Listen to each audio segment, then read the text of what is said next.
Hi there, my name is Mary. If you're new to my channel, welcome. Let's do some literature. How about that? So I want us to do some discussion from the analysis of one of the stories that is found in this book. So probably you can have a clear view of the book. It is an anthology that is called A Silent Song and Other Stories.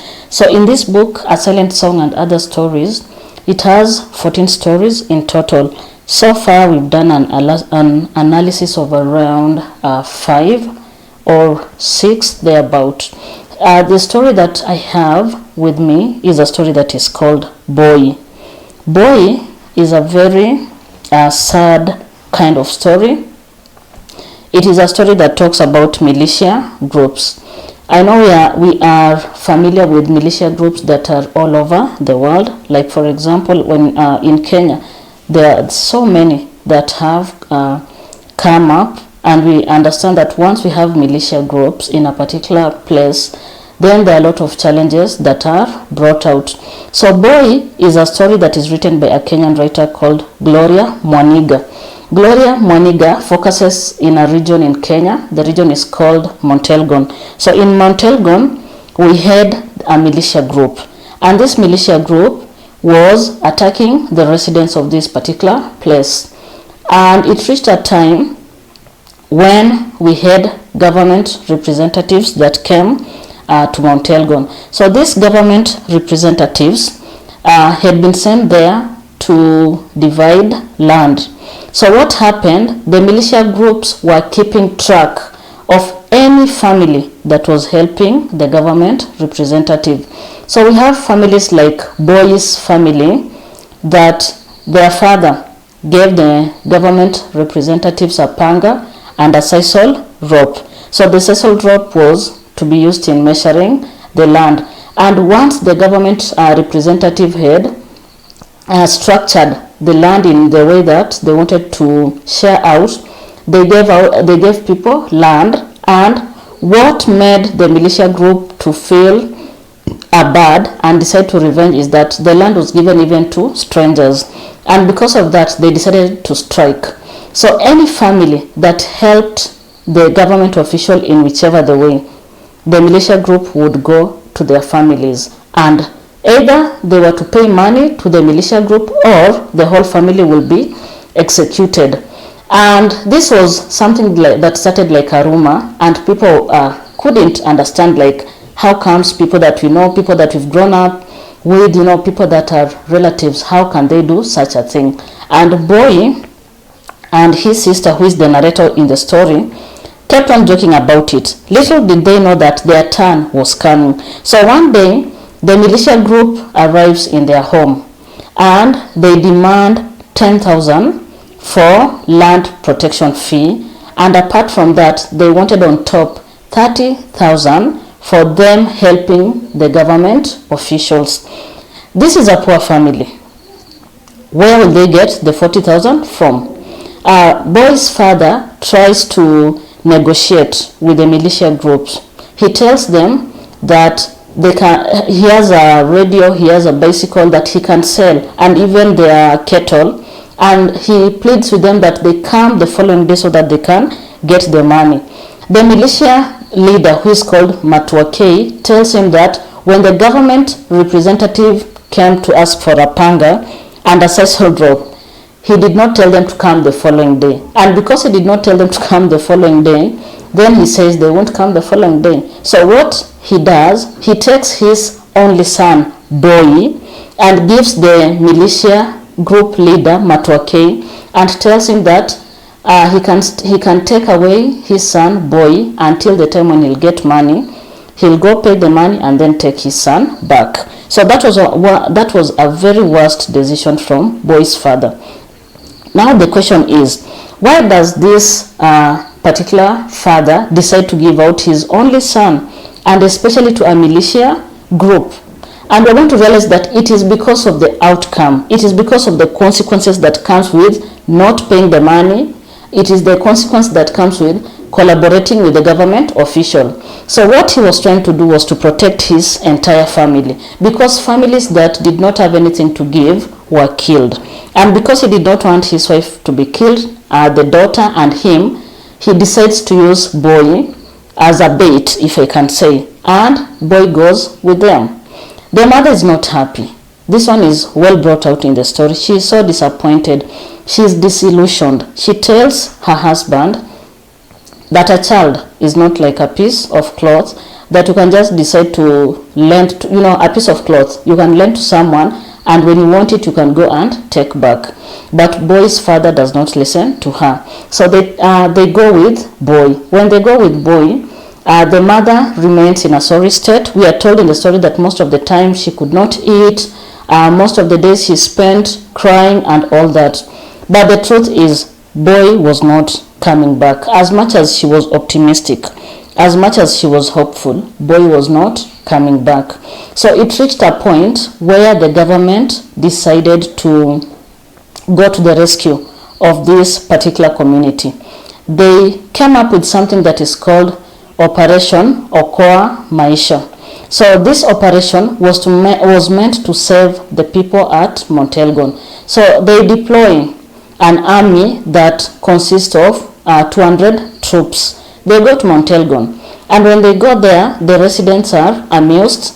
Finally they feel kind of safe that these people are going to rescue them from the militia. But what they don't know is that the same officials that are sent by the government, they came with their own challenges. Like, for example, farmers stopped growing their crops because these soldiers were invading in their young crops. They would go take them and do whatever they wanted to do with. Apart from that, we also told in the story, the army officers, they would go and steal their goats, to be specific, goats, and this made the people to stop doing any kind of farming. And most of the time, people spend idling in different places, just talking about the militia group. On the other hand, talking about the army officers. So when the army officers got Mt Elgon, the intention is to flush out the militia group, and they identify the ringleaders of this group. And Boyi's family come to learn that Boyi has now become the right-hand man of Matua K. Remember, Matua K is the leader of this militia group. And because Boyi is the right-hand man, he's also wanted by the government, and therefore he's a priority. After Matua K, we have Boyi. So the army officials go out in the caves, in the forest, to look for these particular leaders. Apart from that, in the story we get to learn that there are so many consequences that are brought out by the militia groups. And we can all agree that these militia groups all over the world, if you have read extensively, they have a lot of brutality in them. They don't care what they do, provided they revenge. So this is what happens. The militia group has been killing people.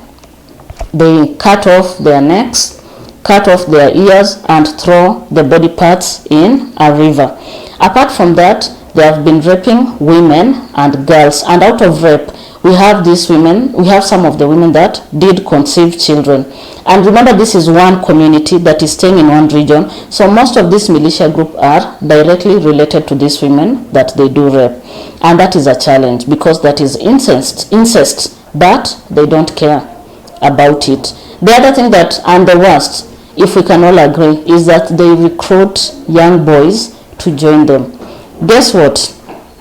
These young boys are 10 years, as young as 10 years. So you can imagine a 10-year-old boy joining a militia group, being taught how to kill, how to shoot, and how to steal. At that age, it is quite unfair to these young children. The other effect is that children in that region stop going to school because there's no peace. There's no way they can go to school. So those are some of the challenges that are brought out because of the militia group. So the army officers go deep into the caves and they arrest Boyi and other leaders. It is written all over in the newspapers. And once they are arrested, they decide to tie Boyi behind the helicopter, and they fly up very high and they decide to throw him down without a parachute. He dies in the process. So when he dies, his family is informed and they are quite disappointed. Everyone has a different reaction. Remember, it is the father who decided to give out Boyi. He feels very disappointed in himself. The mother is kind of shocked, but this is something that she was expecting. The sister, who is the narrator, cries a lot because she has lost one brother who she was very fond of. Because when you read the story, you're going to realize that the narrator, who is the sister, uses a lot of flashback and brings to us the moments that they spend together with Boyi. She talks about the games that they would play together, talks about how their father would punish Boyi because of hoarding a lot of things like chewing gum and such. So she has a lot of recollection about her brother. So when the brother dies, the mother and the sister go and sit on his bed as a way of remembering him. They sit on his bed and everyone is lost in their own mind. So when you look at the story, Gloria Mwaniga is passing out one key message: the effect of militia groups. And if you do your extensive research on militia groups all over the world, you are going to realize that when they strike or when they encroach a particular region, there are a lot of consequences that come with that. And on the other hand, when you look at the policemen or police forces that are usually sent to counterattack the militia groups, you'll realize that they also come with their own challenges. And because of that, who suffers? And the answer is simple. It is these are the residents that suffer the consequences of having the militia and having the armed police officers. This is something that we see through Boyi, the story that is called Boyi, that is written by Gloria Mwaniga from Kenya. Thank you for your time. If you like my work, please comment on the comment section just below. If you are new, please subscribe. If you are a returning subscriber, thank you for coming back. Goodbye.